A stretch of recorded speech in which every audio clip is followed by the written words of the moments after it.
Bienvenidos, queridos hermanos, a este especial que está ofreciendo EWTN sobre la raíz de la Eucaristía. Nos hemos basado en la raíz judía de la Eucaristía y ahora estamos hablando en el sacrificio también como raíz de nuestra Eucaristía. En el sacrificio basado en el día de la expiación del pueblo hebreo. Estuvimos conversando en el programa anterior que el sumo sacerdote mataba a la víctima ofrecida después que recibía todos los pecados de Israel sobre esta víctima por imposición de mano. La víctima era sacrificada, el sumo sacerdote recogía la sangre, entraba detrás de la cortina llevando la sangre del animal en las manos, depositaba la sangre sobre la tapa del arca llamado el propiciatorio y ahí comenzaba la oración del sumo sacerdote pidiendo perdón por los pecados cometidos en Israel durante todo ese año que había pasado. Explicamos también que el sacrificio no se terminaba con la muerte del animal, porque el cuerpo del animal no era lo necesario para el culto, el cuerpo se desechaba. Lo importante para el culto era la sangre del animal, la sangre que representaba la vida del animal ofrecida por los pecados que había cargado del pueblo de Israel. El tiempo que estaba el sumo sacerdote detrás de la cortina podía variar. El sacrificio duraba todo el tiempo que el sumo sacerdote estuviera detrás de la cortina. El sacrificio terminaba cuando el sumo sacerdote salía, ya sin la sangre. Entonces tocaban las trompetas del techo del templo, anunciando que el sacrificio había terminado y que el pueblo de Israel había sido perdonado. El próximo año se volvería a repetir el mismo ritual para perdón de los pecados. Pero ahora viene la palabra clave en todo esto de la Eucaristía. Nuestros hermanos de otras iglesias dicen que nosotros repetimos la muerte de Jesús. Nosotros no repetimos la muerte de Jesús, nosotros renovamos el sacrificio de Jesús. ¿Por qué? Porque el sacrificio de Jesús no solamente fue el Viernes Santo del año 33 a las 3 de la tarde, como el sacrificio no es la muerte del animal en el Yom Kippur. Lo importante en la muerte del animal es que el animal cargaba los pecados en el Yom Kippur y la sangre ministraba el perdón de los pecados de Israel. Nuestros hermanos piensan, como les dije, que el sacrificio terminó a las 3 de la tarde. El sacrificio no terminó a las 3 de la tarde. El sacrificio de Jesús comenzó a las 3 de la tarde. ¿Cuándo terminaba el sacrificio? Cuando el sumo sacerdote salía detrás de la cortina después de haber conseguido el perdón de los pecados del pueblo. Era un sacrificio por el pueblo. ¿Y qué anunciaba que el sacrificio había terminado? El toque de las trompetas. Ahora yo te pregunto, dice San Pablo, y lo vamos a leer en Hebreos 9, que Jesús entró al santo de los santos, a la presencia de Dios en el cielo, como nuestro sumo y eterno sacerdote, no llevando en las manos sangre de animales, sino su propia sangre. Ahora viene la pregunta, siguiendo el ejemplo del Yom Kippur que San Pablo nos presenta aquí y de la muerte de Jesús. San Pablo nos dice que Jesús entró al cielo llevando en las manos su propia sangre, la sangre del sacrificio. Ahora yo te pregunto, ¿Jesús volvió a salir del cielo? Jesús no ha vuelto a salir del cielo. ¿Cuándo terminaba el sacrificio? Cuando el sumo sacerdote salía, lo cual quiere decir que el sacrificio de Cristo no ha terminado. ¿Cuándo el sacrificio de Jesús va a terminar? Cuando Él regrese, salga de la presencia de Dios en el cielo. Ahora tú vas a entender lo que dice San Pablo en Tesalonicenses: al sonido de la trompeta descenderá el Señor. Porque cuando salía el sacerdote, después de haber terminado toda esta redención de los pecados de Israel por medio de la sangre, sonaba el shofar anunciando que el sacrificio se había acabado. Hasta que no suene la trompeta, que San Pablo nos habla en Tesalonicenses, el sacrificio de Cristo va a estar vigente. Jesús está en el cielo en este momento presentando su sangre al Padre, mediando por nuestros pecados. La función del sumo sacerdote no era de llevar mensajes al Padre. La función del sumo sacerdote era mediar por los pecados de Israel. Por eso dice San Pablo en la carta a Timoteo, hay un solo mediador entre Dios y los hombres. Y nosotros decimos amén. El único que media con su sangre en las manos por nuestros pecados es Cristo, sumo y eterno sacerdote. Pero dice después en la carta a Timoteo inmediatamente San Pablo, ofrezcan oraciones unos por los otros. Eso es, Cristo es el mediador.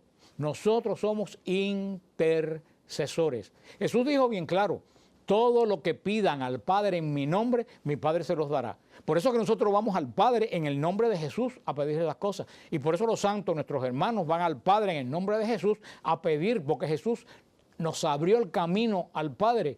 Ya no hace falta más intermediario entre Dios y el Padre. Cristo es el camino entre Dios y el Padre. Por eso es el único mediador entre Dios y los hombres. Eso es un concepto que la Iglesia ha proclamado por 2000 años. Esto no es un invento de un pastor de hace 20 años. Y la verdadera mediación de Jesús es la Eucaristía. Por eso nosotros no repetimos, no podemos repetir lo que no se ha terminado. Nosotros renovamos el sacrificio de Jesús en cada Eucaristía, porque el sacrificio no se ha acabado. No sé si ustedes han oído ese canto que dice, yo no sé si la iglesia subió, si el cielo bajó. Yo digo, yo sí sé, en la Eucaristía la iglesia sube y el cielo baja. ¿Qué dice San Pablo en Hebreos 9? Si hay dos libros que son eucarísticos en las Escrituras, es Hebreos y el Apocalipsis. Créeme, el Apocalipsis habla más de la Eucaristía que del fin del mundo. Pero como la gente no lo sabe, por eso nadie entiende el Apocalipsis. Dice San Pablo, voy a leer algunos fragmentos de Hebreos 9. También la primera alianza tenía sus ritos litúrgicos y su santuario terreno. Se instaló una primera parte de la tienda donde se hallaba el candelabro. Así, San Pablo va a explicar cómo era el lugar santo. Después dice, en el Santo de los Santos, que contenía el altar de oro para el incienso, la cubierta de oro y en ella una urna con el maná. O sea, San Pablo va a explicar todo lo que estaba en el arca. Dice después San Pablo, todo ello, todo el rito de la expiación de Yom Kippur, decía, todo ello es un símbolo del tiempo presente. Luego entonces San Pablo dice que la celebración del Día de la Expiación es un símbolo de lo que nosotros celebramos en este momento. Ahora dice San Pablo en el versículo 11, en cambio Cristo se presentó como sumo sacerdote de los bienes futuros, oficiando en una tienda mayor y más perfecta, no fabricada por manos de hombre, es decir, no de este mundo. San Pablo dice, sigue la semejanza. El templo era prefigura del cielo. En el templo estaba el lugar santísimo, donde no entraba nadie, solamente el sumo sacerdote a pedir perdón. Dice San Pablo, eso era prefigura de lo que es hoy realidad. O sea, si queremos entender lo que hay en el cielo, tenemos que entender lo que había en Israel. Nuestro sumo sacerdote en este momento no es un hombre mortal, es Cristo Jesús. Y así como el sumo sacerdote entraba a la morada, a la presencia de Dios, a pedir perdón por los pecados de Israel, llevando sangre en su mano, Cristo entra al lugar donde no entra nadie, al lugar santísimo. Por eso es mediador, porque Él es hombre y es Dios. Es primera vez que un hombre entra al lugar santísimo y entra porque es Dios. Es el único que puede estar en las dos partes, como hombre y como Dios.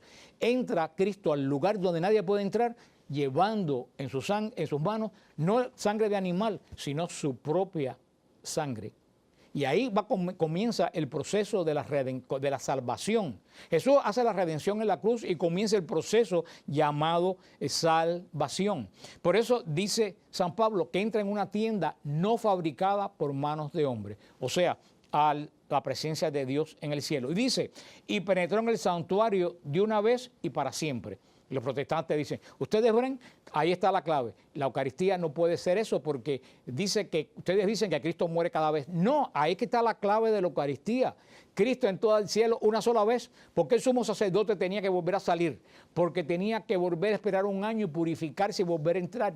Cristo no tiene que purificarse porque no tiene pecado. Por eso cuando Cristo está en el cielo entra de una vez y para siempre. Pero eso no quiere decir que el sacrificio se acabó. Acabamos de ver que el sacrificio continúa, porque ¿qué sigue diciendo San Pablo? Y penetró en el santuario una vez para siempre, no presentando sangre de machos cabríos ni de novillos, sino de su propia sangre. De este modo consiguió una liberación definitiva. O sea, Cristo entró en la ascensión a los cielos, entró al lugar santísimo llevando en sus manos su propia sangre y a partir de ahí Él comienza a orar pidiendo perdón por nuestros pecados. Por eso es que si yo peco ahora, yo tengo perdón. Si se hubiera seguido el patrón que piensan los protestantes, que Cristo muere en el año 33 y ya se acabó el sacrificio, los sacrificios que nos habla San Pablo era perdón de los pecados anteriores, no de los pecados posteriores. Entonces, si todo se hubiera terminado en el año 33 de nuestra era, ¿quién perdona los pecados después? El secreto es que Jesús entró en el cielo y actualmente sigue hasta el día que salga ministrando delante del Padre con su sangre el perdón de nuestros pecados. Por eso es que la Eucaristía no solo es Pascua judía, es sacrificio. ¿Se recuerdan cuando Jesús en la última cena dijo, hagan esto como anánesi o ascajramio, como sacrificio memorial, que recuerden al Padre que Él tiene un pacto con nosotros? Jesús entró una vez al lugar santísimo, no ha vuelto a salir. El sacrificio no se ha terminado. Por eso cuando tú vas a la Eucaristía, lo que ocurre en la Eucaristía es que el mismo Jesús que está delante del Padre, con su sangre en las manos, clamando misericordia para nuestros pecados, se pone delante de nosotros en el altar. Querido hermano, no hay acción más poderosa en el mundo que la Eucaristía. Lo que se realizan en otras iglesias son sencillamente actos emocionales, donde no se mueve la fe, donde se mueve la emoción. Lo dijimos al principio lo hicimos al principio del programa. Nada que nosotros ofrezcamos a Dios puede ser agradable a Dios porque está manchado por nuestros pecados. Lo único agradable a Dios es cuando en la Eucaristía le ofrecemos a Cristo, su Hijo perfecto, como memorial de que Él ha hecho la obra de la redención de nuestros pecados. Y así continuará la iglesia celebrando este sacrificio hasta que Jesús retorne en gloria. El día que suene la trompeta y anuncie que el sacrificio se acabó, en ese momento no habrá perdón de pecado más. ¿Por qué? Porque si ahora yo me arrepiento y yo pido perdón a Dios, Cristo está delante del Padre con su sangre y soy perdonado. Cuando Cristo salga a juzgar vivos y muertos, los que se arrepientan delante del Padre no van a tener nadie que medie por ello y el perdón no va a ser posible. Yo le he visto, la lectura más hermosa que yo he visto en relación con la Eucaristía se encuentra en la carta a los Hebreos, capítulo 12, y dice: vosotros, en cambio, os habéis acercado al monte Sión, ciudad del Dios vivo, la Jerusalén celestial, la reunión solemne de millones y millones de ángeles, a la asamblea de los primogénitos inscritos en los cielos, a Dios, juez universal, a los espíritus de los justos llegados a su perfección, a Jesús, mediador de una nueva alianza, y a la expresión purificadora de una sangre que habla más fuerte que la de Abel. Esto resumen lo que es la Eucaristía. Dice San Pablo, ustedes se han acercado al monte Sión. Cuando los judíos iban subiendo a Jerusalén para la Pascua y para la expiación, lo primero, después de tanto caminar, lo primero que veían era el monte Sión y cantaban, qué alegría cuando me dijeron, estamos pisando los umbrales de Jerusalén. Cuando nosotros vamos a la Eucaristía, hermano, no vamos a la Jerusalén de piedra, pero vamos a la Jerusalén de arriba. Porque tal como la Jerusalén de abajo tenía el sumo sacerdote en el templo, nuestra Jerusalén, nuestro sumo sacerdote está en el cielo. Por eso Juan ve que la Jerusalén desciende del cielo, porque la primera Jerusalén era de la tierra, la segunda tiene su centro en Cristo, que es sumo sacerdote que está en el cielo. Cuando tú vas el domingo a la Eucaristía, tú debes ir con la alegría que iban los peregrinantes, que cuando veían el monte Sión decían, estamos llegando a la casa del Señor. Dice San Pablo, ustedes se han acercado a la Jerusalén celestial. Como se lo acabo de decir, nosotros no vamos a un templo de piedra, nosotros vamos a la congregación, a los llamados de la iglesia, a los que estamos militando, predicando el Evangelio y a los que están gozando y los que esperan en el proceso de purificación de llegar al reino de los cielos. Pero cuando tú llegas a la Eucaristía, tú vas camino de la Jerusalén del cielo, hermano. La Eucaristía no es un hecho religioso de la tierra. La Eucaristía no sube del altar al cielo. La Eucaristía baja del cielo al altar, porque la cabeza de la Eucaristía, Cristo, sumo y eterno sacerdote, está en el cielo. Dice, a la ciudad celestial, a la reunión de millones de ángeles. La Eucaristía, hermano, es el lugar donde hay más ángeles reunidos, adorando al Señor. Alrededor del sagrario, hermano, hay miles de ángeles adorando. Nosotros en el Santo adoramos al Señor junto con los ángeles. Cuando uno entra más en la vida del Espíritu, tú empiezas a notar la presencia de los ángeles. Tengo decenas de anécdotas que contarle que por cuestión de tiempo no se las puedo hacer, pero que yo en los retiros lo he explicado. Dice, y esto me consoló muchísimo, a la asamblea de los primogénitos inscritos en el cielo. ¿Quiénes son los que celebraban la Pascua en el antiguo Israel? Los que tenían la circuncisión, era lo que te hacía miembro del pueblo de Dios. ¿Quiénes celebran la Eucaristía? Los bautizados. Por eso que a la entrada de la iglesia tienes la pila de agua bendita, para que tú recuerdes que si tú puedes entrar a celebrar es por tu bautismo que te hace hijo primogénito de Dios en Jesucristo. Después dice unas palabras muy consoladoras. A los espíritus de los justos llegados a su perfección. Cuando tú vas a la Eucaristía vas a encontrarte con los espíritus de los justos llegados a su perfección. ¿Quiénes son esos? Los hermanos me han dicho los santos. Por supuesto que son los santos. Pero ¿qué santos? ¿Los canonizados? No, todos los santos. La Eucaristía es una fiesta de familia, porque es la obra de Cristo entregada al Padre por la unción del Espíritu Santo. La fiesta nuestra de la Eucaristía es de familia, dice San Pablo. Vas a encontrarte con los justos que llegaron al final de su término. Cuando tú vas a la Eucaristía, tú estás celebrando, estás adorando a Cristo con todos tus familiares que te precedieron y que están en el cielo adorando al Cordero. Si tú perdiste al esposo, al hijo, a la hija, a los padres, a la madre, todos ellos se unen a nosotros en la Eucaristía. Cuando tú adoras a Cristo en la Eucaristía, todos ellos están adorando junto contigo al Cordero Pascual en el mundo del Espíritu. Y dice, a Jesús, mediador de una nueva alianza. La alianza es el centro de toda la Escritura.